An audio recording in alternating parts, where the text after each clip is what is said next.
రెండో విడత బడ్జెట్ సమావేశాల్లో తొలి రోజే స్పీకర్ ఓం బిర్లాపై అవిశ్వాస తీర్మానంపై చర్చ జరగబోతుంది.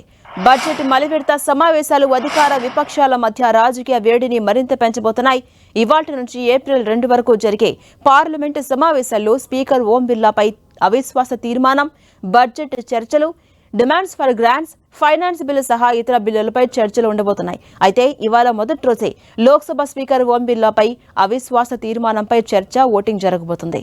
ఇక కాంగ్రెస్ ఎంపీలు ఈ అవిశ్వాస తీర్మానాన్ని ప్రవేశపెట్టబోతున్నారు. ప్రస్తుతం పార్లమెంట్ బడ్జెట్ సమావేశాలు కొనసాగుతున్నాయి. లైవ్ చూద్దాం. Country abroad.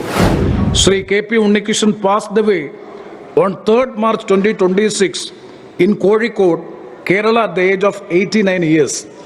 The House deeply mourned the loss of our present colleague and 4 former colleagues. I am sure the House would join me in conveying our condolence to the bereaved families. The House may now stand in silence for a short while as a mark of respect to the memory of the departed.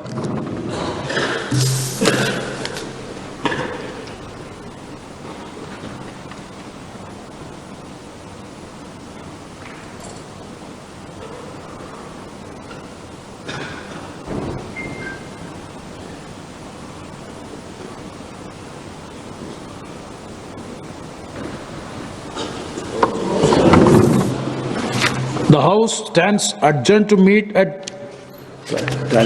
12 o'clock. The House stands adjourned to meet at 12 noon. Thank you.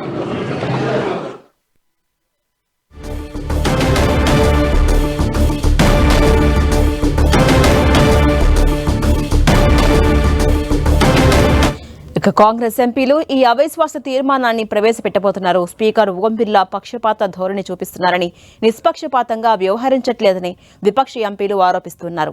లోక్సభలో ప్రతిపక్ష నాయకుడు రాహుల్ గాంధీతో పాటుగా ఇతర విపక్ష నాయకులకు మాట్లాడే అవకాశం ఇవ్వట్లేదని అవిశ్వాస తీర్మానం ఇచ్చారు. ఈ తీర్మానం ప్రవేశపెట్టడానికి కనీసం 50 మంది సభ్యులు నిలబడి మద్దతు తెలపాలి. దీనికి అనుగుణంగా అవిశ్వాస తీర్మానంపై చర్చ, ఓటింగ్ జరుగుతుంది. ఓం బిర్లా ఈ అవిశ్వాస తీర్మాన ప్రక్రియకు దూరంగా ఉంటున్నట్లు ప్రకటించారు. తీర్మానం తేలే వరకు అధ్యక్ష స్థానంలో కూర్చోకుండా ఎంపీగా ఒక స్థానంలో ఓం బిర్లా కూర్చోబోతున్నారు. ఇప్పటికే బీజేపీ, కాంగ్రెస్ పార్టీలు 3 రోజుల పాటు పార్లమెంటు సమావేశాలకు తప్పనిసరిగా హాజరు కావాలంటూ తమ ఎంపీలకు విప్ జారీ చేశాయి. అవిశ్వాస తీర్మానంపై చర్చకు 10 గంటలకు పైగా సమయం కేటాయించారు.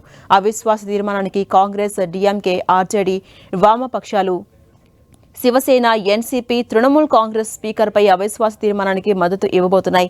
స్పీకర్పై అవిశ్వాస తీర్మానం ఆమోదం పొందాలంటే లోక్సభ సంఖ్యాబలంలో సభకు హాజరైన వారిలో సగానికి పైగా ఎంపీలు తీర్మానానికి మద్దతు తెలపాలి.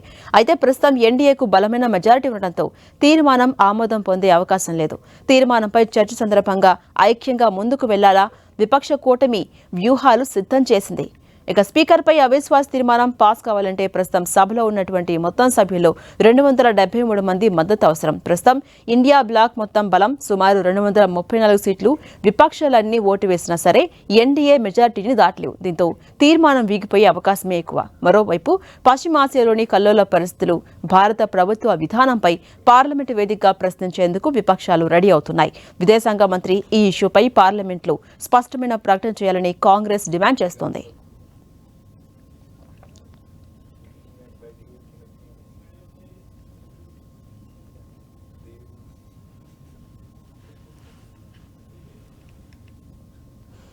పార్లమెంటు రెండో విడత బడ్జెట్ సమావేశాలు ఇవాల్టి నుంచి ప్రారంభం కాబోతున్నాయి. ఏప్రిల్ 2 వరకు కొనసాగబోతున్నాయి. అయితే తొలి రోజే స్పీకర్ ఓం బిర్లాపై అవిశ్వాస తీర్మానంపై చర్చ కొనసాగబోతోంది.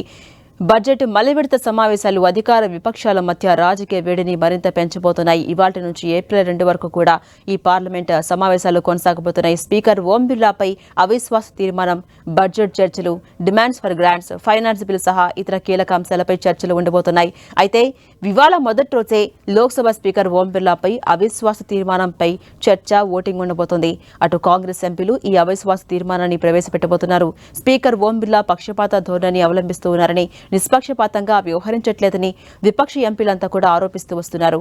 లోక్సభలో ప్రతిపక్ష నాయకుడు రాహుల్ గాంధీతో పాటుగా ఇతర విపక్ష ఎంపీలందరికీ కూడా మాట్లాడే అవకాశం ఇవ్వట్లేదంటూ అవిశ్వాస తీర్మానం తీసుకొచ్చారు. ఈ తీర్మానం ప్రవేశపెట్టడానికి కనీసం 50 మంది సభ్యులు నిలబడి తమ మద్దతు తెలపాలి. దీనికి అనుగుణంగా అవిశ్వాస తీర్మానంపై చర్చ, ఓటింగ్ జరుగుతుంది. అయితే ఓం బిర్లా ఈ అవిశ్వాస తీర్మాన ప్రక్రియకు దూరంగా ఉంటున్నట్లుగా ప్రకటించారు.